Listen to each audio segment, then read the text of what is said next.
Limited perspective से नहीं examine किया जा रहा है। कृष्ण और इंद्र की लड़ाई की बात होती है। कहते हैं सुपर्णा कौन है। नमस्कार दोस्तों, welcome to second episode of quest for Soma. जैसा कि आप लोगों को मालूम है कि इस चैनल का पर्पस हमारा है वैदिक सोमा का खोज करना कि what is the identity, true identity of वैदिक सोमा। तो बहुत ही अफसोस की बात है, जैसा कि मैंने पहले बोला था कि ऋग्वेद से बाकी चीज़ें नहीं खोती हैं, लेकिन समहाउ हम लोग बोलते हैं कि सोमा खो गई है।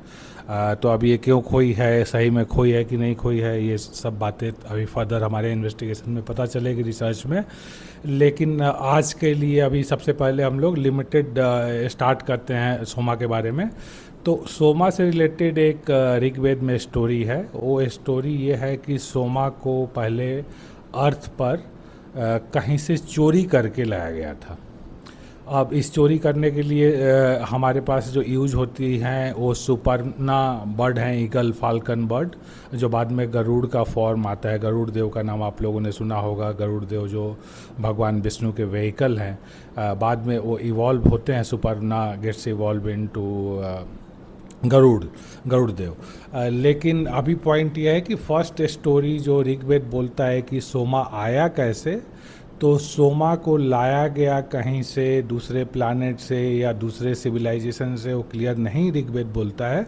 उसको अगर आप लिटरल देखें तो बेसिकली वो बोलता है कि कहीं स्वर्ग से लाया गया, देवताओं की जगह से लाया गया सोमा को।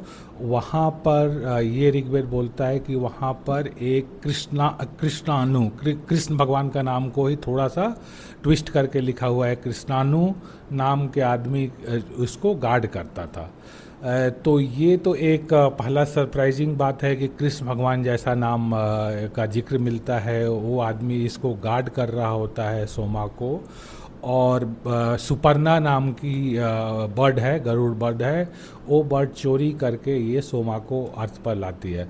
तो दोस्तों यहाँ से बहुत सारी चीज़ें, थोड़ा सा अगर डिटेल में जाएंगे तो वो बहुत सारी परत खोलते हैं, लेयर्स खोलते हैं। जैसे कि कहा जाता है, जैसे कि आप लोगों ने देखा होगा कि प्याज होता है, तब एक उसका लेयर खोला तो फिर बाकी लेयर्स और खुलने लगते हैं। तो सिमिलरली स्टोरी से पहले अब चीज़ देखते हैं सुपर्णा कौन है। सुपर्णा, इसमें तो ऑब्वियसली एक गरुड़ फाल्कन के बारे में बताया गया बर्ड है। लेकिन इंटरेस्टिंग ये है कि यही सुपर्णा नाम हमें बुद्धिस्ट कहानियों में भी बहुत मिलती है।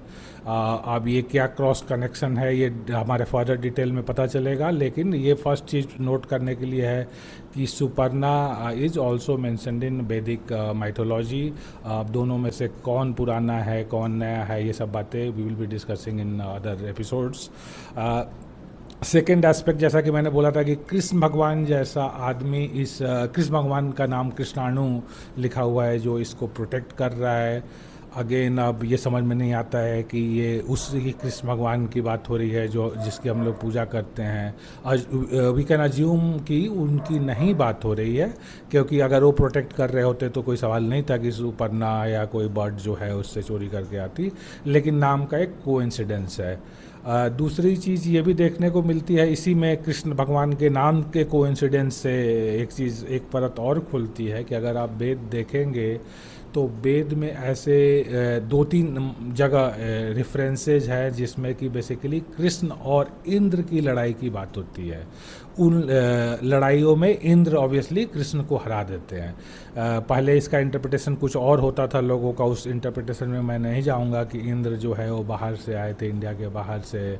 कृष्ण जो है मूल निवासी थे, तो कृष्ण को इंद्र ने हराया, ये एक इंटरप्रिटेशन होता है। वो इंटरप्रिटेशन आज उतना does not hold ground these days, but एक वो है कि कृष्ण भगवान का वहाँ पर भी रेफरेंस, कृष्ण का रेफरेंस है, भगवान नहीं बोला सकता है। हालांकि मेन स्ट्रीम में ये बोलें तो लोग अभी मेन स्ट्रीम बात ये बोलती है कि वो कृष्ण जिनका मेंशन है ऋग्वेद में या वेद में, वो डिफरेंट हैं अपने महाभारत वाले कृष्ण से। ये है मेन स्ट्रीम व्यू।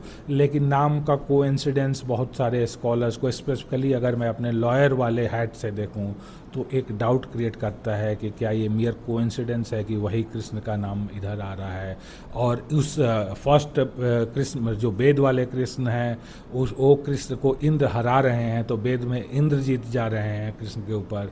फिर उसके बाद महाभारत बनती है, जैसा कि आप सभी को मालूम है। तो और महाभारत में इंद्र को कृष्ण हरा देते हैं। इंद्र बहुत छोटे देवता इवॉल्व हो जाते हैं कृष्ण भगवान के सामने, कृष्ण भगवान बड़े देवता के रूप में। तो ये एक लेयर है स्टोरी का। अभी ये कॉन्टेक्स्ट सेट करना राइट है। ये आप लोग सोच रहे होंगे कि मैं सोमा के डिस्कशन में ये सब क्यों बोल रहा हूँ। तो दोस्तों ऑब्वियसली मैं लॉयर की तरह इस इशू को एग्जामिन कर रहा हूँ। लिमिटेड पर्सपेक्टिव से नहीं एग्जामिन किया जा रहा है कि अच्छा 9th मंडल में सोमा के बारे में ये लिखा हुआ है कि ऐसा दिखता है, ऐसा होता है, तो इसलिए ये आंसर है। वो लिमिटेड पर्सपेक्टिव से नहीं हम लोग चल सकते हैं, क्योंकि कोई चीज़ें लिखी कुछ होती हैं, उसका मतलब कुछ होता है। तो हमें जैसे कि लॉ में बोला जाता है कि कॉन्टेक्चुअल इंटरप्रिटेशन एक करना होता है। तो पहले हम लोगों को समझना होगा कि भाई ऋग्वेद है, ये कब आया है, इसको कब ओरली कंपोज किया गया है, इंडिया में कब इसको लोग कितना फॉलो करते थे, किसने कंपोज किया, क्या मकसद रहा। तो ये सब चीज़ें हमें एनालाइज करनी पड़ती है। इसलिए स्टोरी भी जो है कि सोमा का थेफ्ट का, ये भी इट बिकम्स इम्पॉर्टेंट।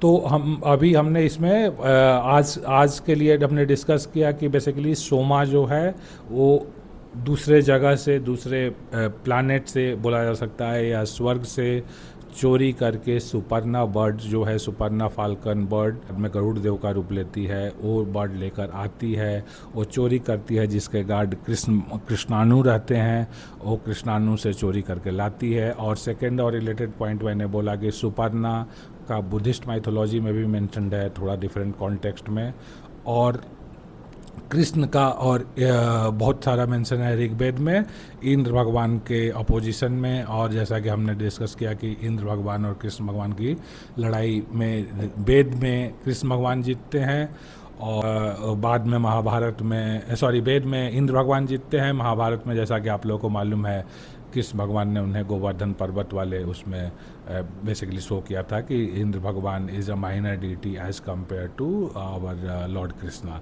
तो ये एस्पेक्ट है फर्स्ट की सोमा की चोरी का। अभी इसके बाद हम लोग नेक्स्ट एपिसोड में थोड़ा बात करेंगे इसके एथिक्स पर, कि ये अपने यहाँ चोरी की जो कहानी होती है उसको इतनी तजब्बुत दी जाती है, इम्पोर्टेंस दी जाती है, तो ये क्या सिखाता है, ये हम लोग अभी बात करेंगे नेक्स्ट एपिसोड में। सो दोस्तों, थैंक यू फॉर वॉचिंग, धन्यवाद।